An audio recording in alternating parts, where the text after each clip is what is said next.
Alors, bonjour tout le monde. Aujourd'hui, nous allons voir certaines justifications de la virgule. Alors, premièrement, on va commencer par 5 phrases avec des justifications que vous avez déjà vues avec Madame Saint-Aubin. Alors, je vous donne environ 30 secondes pour mettre les virgules aux bons endroits dans ces 5 phrases-là.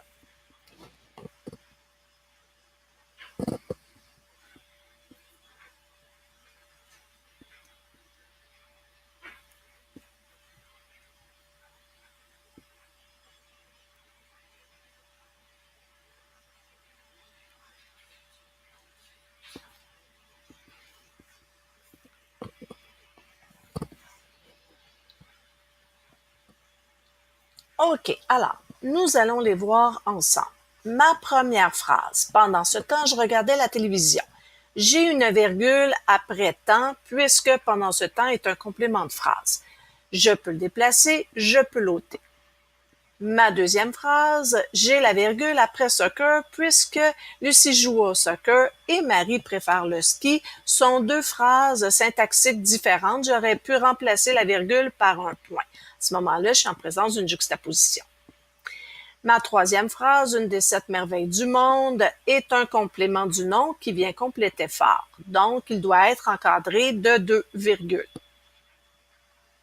Ma quatrième phrase, j'ai une virgule après Tadoussac, puisque à Tadoussac est un complément de phrase. Ma virgule ici indique que j'ai une énumération de noms. Alors, j'ai baleine, beluga et phoque.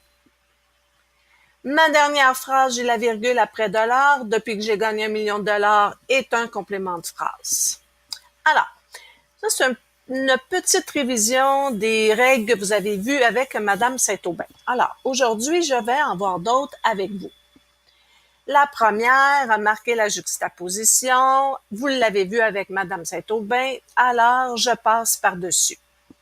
Aujourd'hui, nouvelle règle, marquer la coordination. Alors, qu'est-ce que la coordination? Elle sert à unir des mots, des groupes de mots ou des phrases à l'aide d'un coordonnant ou d'une conjonction de coordination. Vous en avez quelques-unes, mais où est donc Carniard, qui sont les principales, et vous avez les autres que vous retrouvez à la page 340 dans votre manuel Rendez-vous. Donc, je vous donne quelques temps pour écrire les mots qui sont en rouge dans vos notes de cours.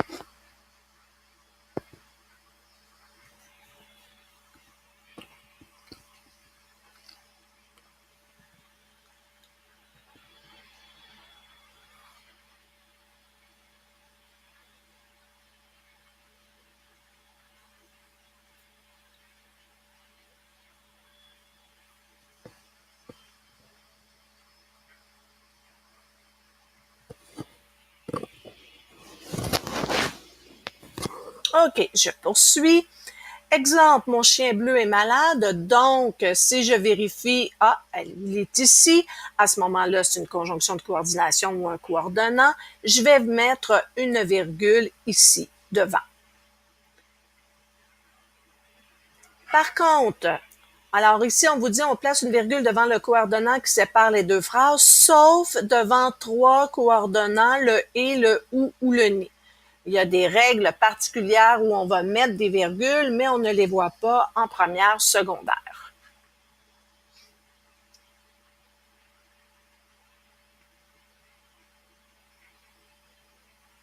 Exemple, j'aime l'hiver, mais je n'aime pas le froid, virgule ici, puisque mon mais est ici. J'achète cette voiture car la mienne est brisée, mon car est une conjonction de coordination ou un coordonnant. Alors est considéré comme une préposition et un coordonnant quelquefois. Dans ce cas-ci, il est coordonnant. Par contre, j'irai en camping ou je ferai un voyage, mon ou étant ici, alors même si c'est une conjonction de coordination ou un coordonnant, je ne mettrai pas de virgule devant.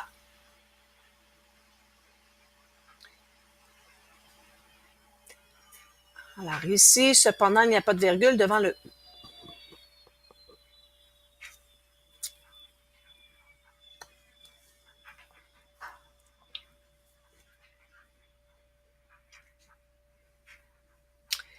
Séparer les éléments d'une énumération, vous avez vu ça avec Madame Set-Aubin, je passe par-dessus. Isoler un complément de phrase, ça a été fait également. Isoler certains compléments du nom aussi. Là, par contre, nouvelle règle, isoler une interpellation. Alors, une interpellation, c'est quand on interpelle, on place son appellation entre virgules. Une interpellation, c'est quand j'insiste sur la personne à qui je veux parler. Exemple, mes amis, je suis contente de vous voir. Écoutez, Monsieur Chose, j'en ai assez. Donc ici, mes amis, je précise que c'est à eux particulièrement que je parle. Et dans la deuxième phrase, je parle à Monsieur Chose. Séparer une répétition maintenant. Alors, on place une virgule entre les répétitions d'un même mot dans une phrase. Il faut que ce soit exactement le même mot. Alors, exemple, il fait très, très chaud. Exactement le même mot. Alors, je vais avoir une virgule entre les deux.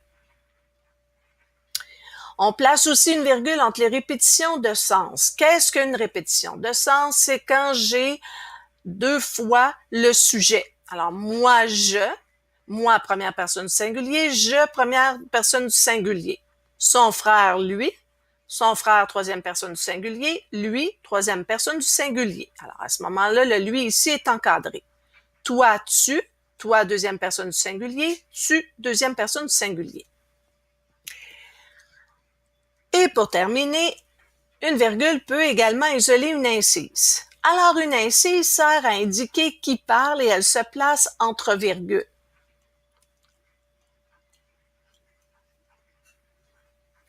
Alors, exemple, je sais, crie-t-il en sortant, je parle, dit-il, et j'apporte le canari. Alors, ce qui est en caractère gras, c'est mon incise.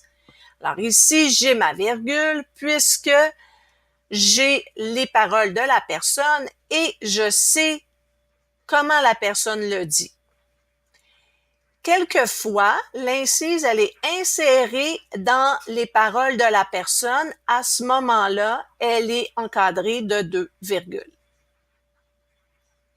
Par contre, il n'est pas obligatoire de mettre de virgule si les paroles se terminent par point d'interrogation, point d'exclamation ou point de suspension. Exemple, pourquoi demanda-t-il? Wow, cria-t-il. Alors ici, j'ai mon point d'interrogation, donc pas de virgule. Point d'exclamation, donc pas de virgule.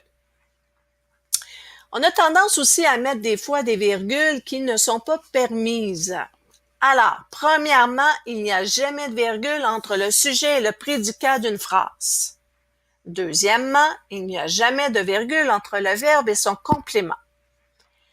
Exemple, le monstre qui puait s'avança vers nous. Le monstre qui puait, c'est mon sujet. Qui est-ce qui s'avança? Le monstre qui puait. S'avança vers nous, c'est mon verbe ou mon prédicat. À ce moment-là, pas de virgule. J'ai mangé plusieurs tartes. J'ai mangé, c'est mon verbe. Plusieurs tartes, j'ai mangé quoi? Plusieurs tartes, c'est mon complément. Alors, pas de virgule aussi. Donc, ça se termine les règles que vous voyez en première secondaire sur les virgules. Si vous n'avez pas réussi à prendre en note toutes les informations sur vos notes de cours, recommencez la vidéo.